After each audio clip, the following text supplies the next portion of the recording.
नमस्कार, मैं हूं आपके साथ हेमंत कुमार। और पाकिस्तान में सिंधु जल संधि को लेकर के एक बार फिर से बौखलाहट साफ तौर पर दिखाई दे रही है और पाकिस्तान का रोना धोना लगातार जारी है।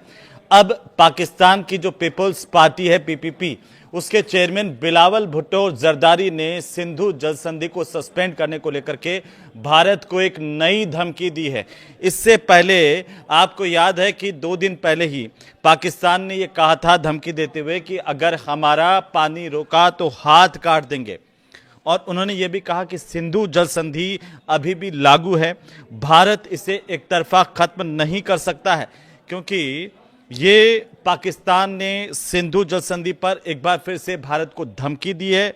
पाकिस्तान के जलवायु परिवर्तन मंत्री जो है मुसादिक मलिक, वो कह चुके हैं कि अगर किसी ने पाकिस्तान के हिस्से का पानी रोकने की कोशिश की तो हम उन हाथों को काट देंगे। और उन्होंने ये दावा किया कि भारत पाकिस्तान के हिस्से के पानी को रोकना चाहता है। और अब एक और धमकी आई है। अब क्या धमकी आई है?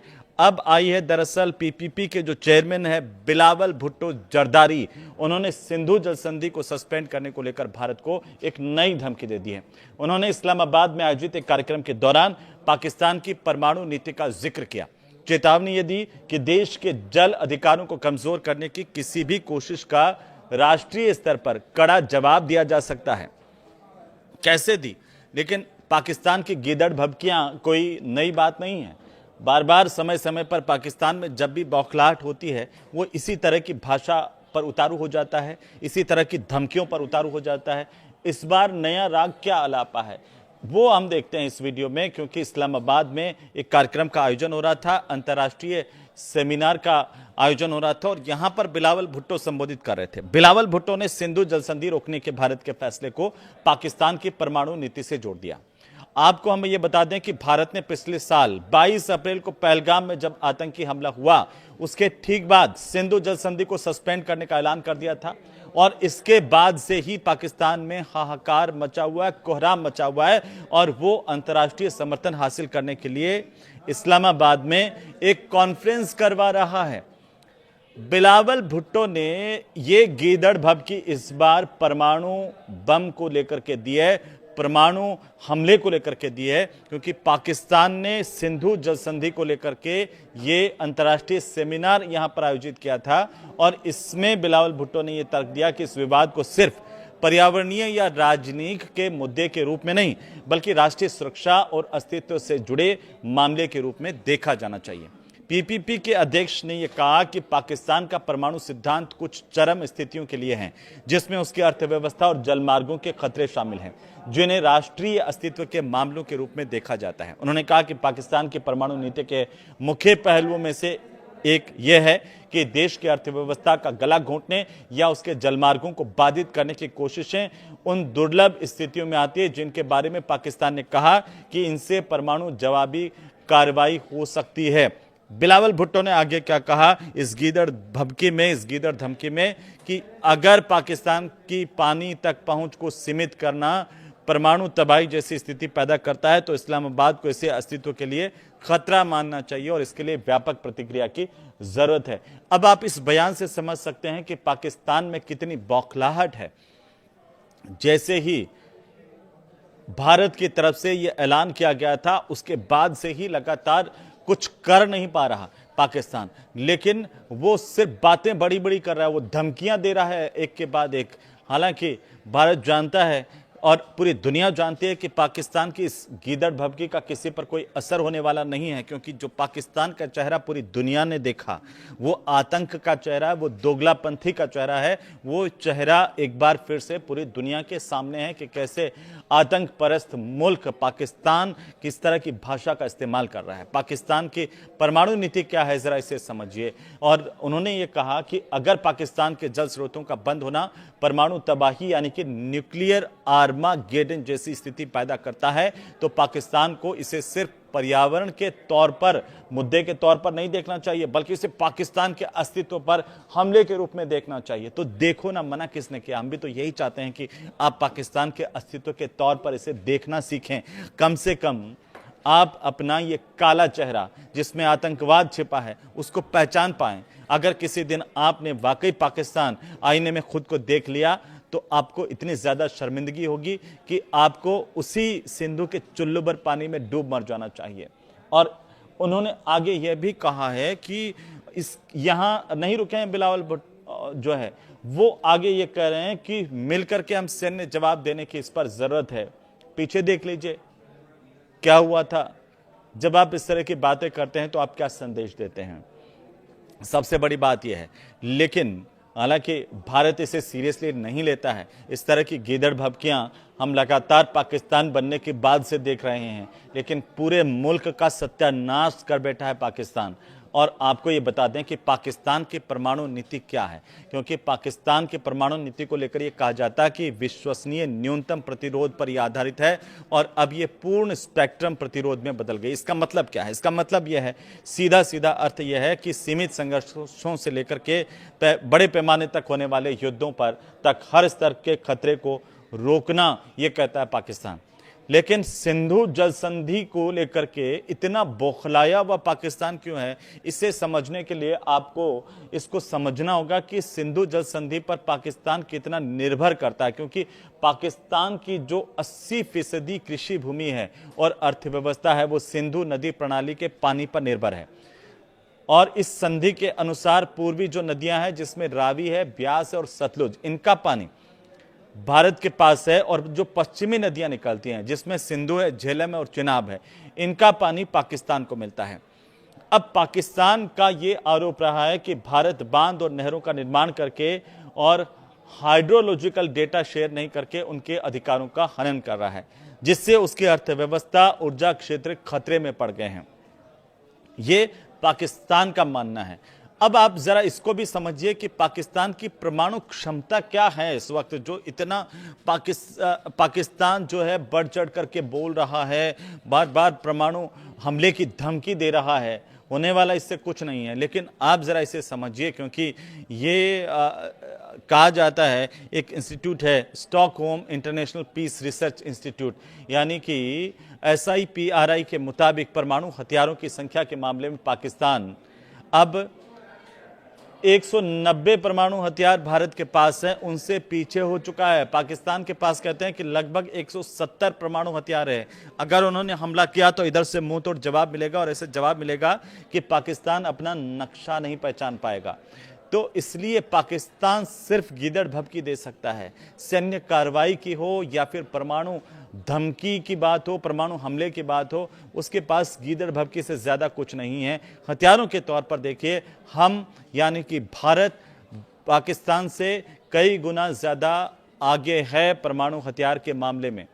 और ज्यादातर परमाणु हथियार जो है पाकिस्तान के, वो हाईली एनरिच्ड यूरेनियम यानी HEU पर आधारित बताए जाते हैं, और तेजी से प्लूटोनियम का उत्पादन भी पाकिस्तान बढ़ा रहा है। हो सकता है कि भारत को इसलिए वो धमकी भरे अंदाज में गीदड़ भभकी दे रहा है कि उसे लगता है कि वो सक्षम हो गया है ज्यादा, या फिर उसे लगता है कि सिर्फ इन धमकियों से भारत डर जाएगा। लेकिन भारत की ताकत को आप जरा समझिए।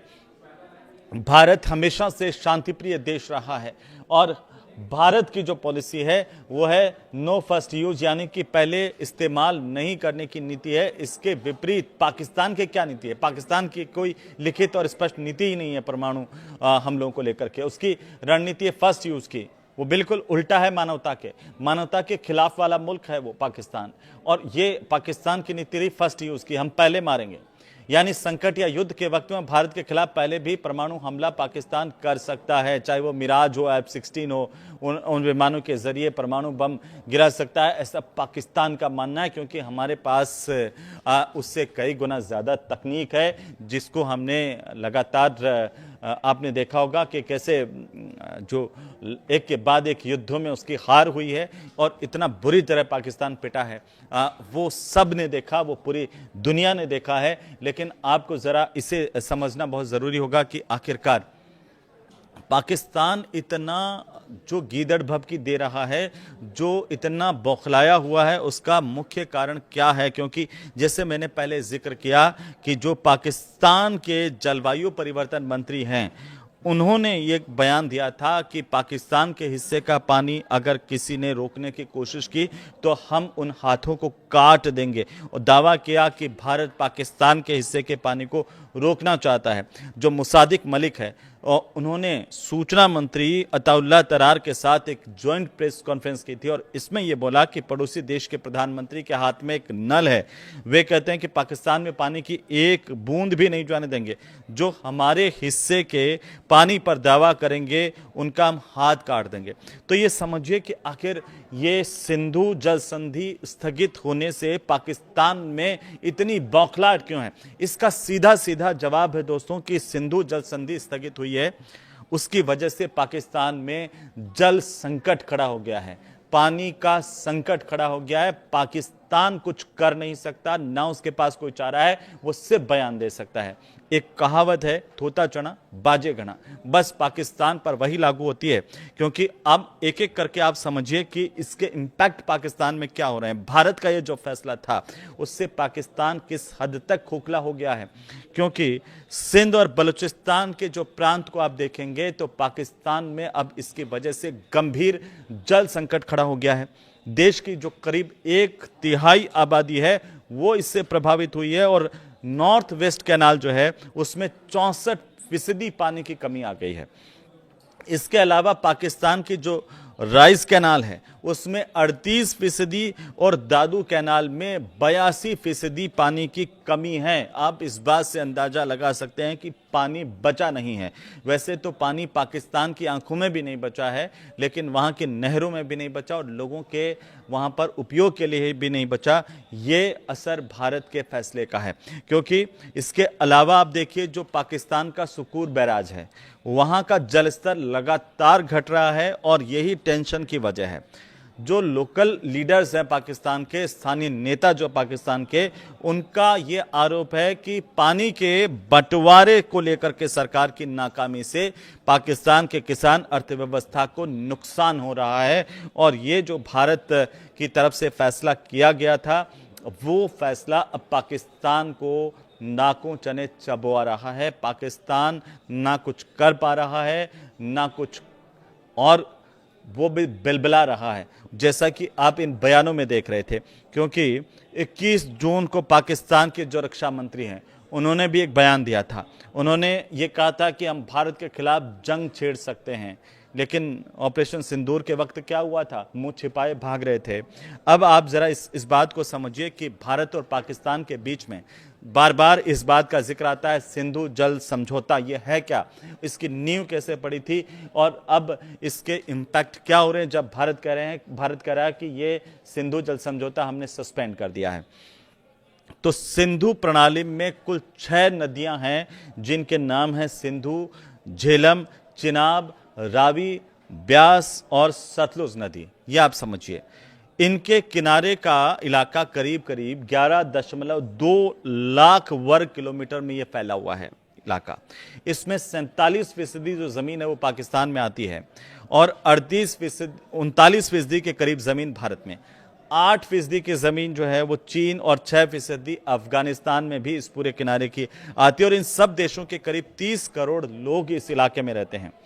1947 में जब भारत और पाकिस्तान के बंटवारे से पहले पंजाब और पाकिस्तान के सिंध प्रांत में के बीच में नदियों के पानी को लेकर के ये बंटवारा हुआ था, और झगड़ा यहीं से शुरू हुआ। क्योंकि 1947 में भारत और पाकिस्तान के जो इंजीनियर्स थे उनके बीच में स्टैंड स्टिल समझौता हुआ, और इसके तहत जो 2 मुख्य नहरें हैं उनसे पाकिस्तान को पानी मिलता रहा है। यह समझौता 21 मार्च 1948 को हुआ था, और 1 अप्रैल 1948 को जब यह समझौता लागू हुआ, और इसे लेकर के कई तरह की चर्चाएं हो रही थी, और उसके बावजूद जब यह लागू नहीं रहा तो भारत ने दोनों नहरों का पानी उस वक्त रोक दिया था, और इससे पाकिस्तान के जो पंजाब प्रांत की 17 लाख एकड़ की जो जमीन है उस पर खेती पूरी तरह से बर्बाद हो गई थी। अब दोबारा जब समझौता हुआ तो भारत पानी देने को लेकर के राजी हुआ।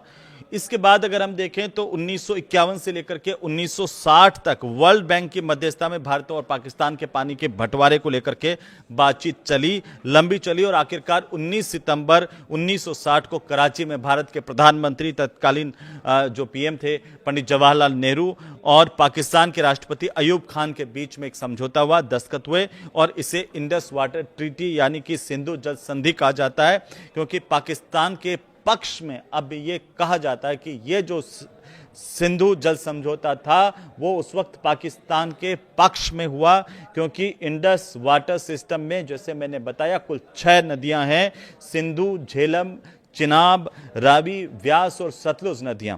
और 1960 का ये जो समझौता है जिसमें भारत की तरफ से भारत के तत्कालीन प्रधानमंत्री जवाहरलाल नेहरू थे और पाकिस्तान की तरफ से अयूब खान थे जो पाकिस्तान के तत्कालीन राष्ट्रपति थे, इन दोनों के बीच में ये समझौता हुआ जिसमें पानी का बंटवारा आप देखिए उस वक्त कैसे हुआ था। पाकिस्तान को 80% पानी देने पर भारत राजी हुआ और भारत के हिस्से में कितना % पानी आया, 20% पानी। और पाकिस्तान को सिंधु, झेलम और चिनाब का पानी मिला तो भारत को रावी, व्यास और सतलुज का पानी भारत के हिस्से में आया और इसी वजह से यह विवादित समझौता कहा जाता है हमेशा से। अब सिंधु जल समझौता जो स्थगित किया नरेंद्र मोदी सरकार ने, उसका इंपैक्ट क्या हुआ, जिससे मैंने आपको बताया था कि 90% से ज्यादा जमीन जो है 4.7 करोड़ एकड़ इलाके में सिंचाई के लिए जो पानी है वो सिंधु नदी प्रणाली से ही मिलता है पाकिस्तान को। और पाकिस्तान की नेशनल इनकम में एग्रीकल्चर सेक्टर को अगर हम देखें तो इसकी हिस्सेदारी है करीब 23% की। इससे 68% जो ग्रामीण इलाके हैं पाकिस्तान के, वहां की जीविका इसी से चलती है। और ऐसे में पाकिस्तान में जितने भी आम लोगों के साथ साथ वहां की जो अर्थव्यवस्था है वो बेहाल होती नजर आ रही है। तो पाकिस्तान की जो नेशनल इनकम में एग्रीकल्चर सेक्टर की हम बात कर रहे थे उसकी हिस्सेदारी 23% की है और इससे 68% जो ग्रामीण इलाके हैं, ग्रामीण पाकिस्तानियों की जीविका इसी से चलती है। और ऐसे में पाकिस्तान में आम लोगों के साथ साथ वहां की जो बदहाल अर्थव्यवस्था है वो और ज्यादा खराब होती हुई नजर आ रही है और ज्यादा बदहाल और गिरती हुई दिख रही है। पाकिस्तान के मंगल और तारबेला हाइड्रो पावर जो डैम है उनको पानी नहीं मिल पा रहा है, वो सूखते जा रहे हैं और ये चिंता की बात पाकिस्तान को खाए जा रही है। यही टेंशन सबसे बड़ी पाकिस्तान के सामने है। और इससे क्या हो रहा है दोस्तों, इससे पाकिस्तान का जो बिजली उत्पादन है वो सीधा 30% से 50% तक गिर चुका है। इसके अलावा वहां का औद्योगिक उत्पादन इससे प्रभावित हुआ है, इससे रोजगार पर असर पड़ा है और पाकिस्तान इसी वजह से बौखला रहा है, इसी वजह से टेंशन में आ गया है और बार बार धमकी दे रहा है। लेकिन भारत पर इस तरह की गीदड़ भभकियों का कोई असर पड़ने वाला नहीं है, क्योंकि नरेंद्र मोदी की सरकार ने पाकिस्तान को उसी दिन कह दिया था कि अगर तुम नहीं सुधरे तो हम वो करेंगे जिसकी तुम कल्पना भी नहीं कर पाओगे। आपको ये वीडियो कैसा लगा हमें जरूर बताइए और हर घर तक ये वीडियो पहुंचे जिससे पता चले कि पाकिस्तान की स्थिति कैसी है। खिसियानी बिल्ली खंबा नोचे और थोता चना बाजे घना, बस सिर्फ बकवास करते रहना। इसके अलावा आतंकवाद के सहारे पनपने वाली अर्थव्यवस्था वाला जो देश है वो अब परमाणु बम की धमकी दे रहा है। इसे आप कैसे देख रहे हैं ये कमेंट करके जरूर बताइए। नमस्कार।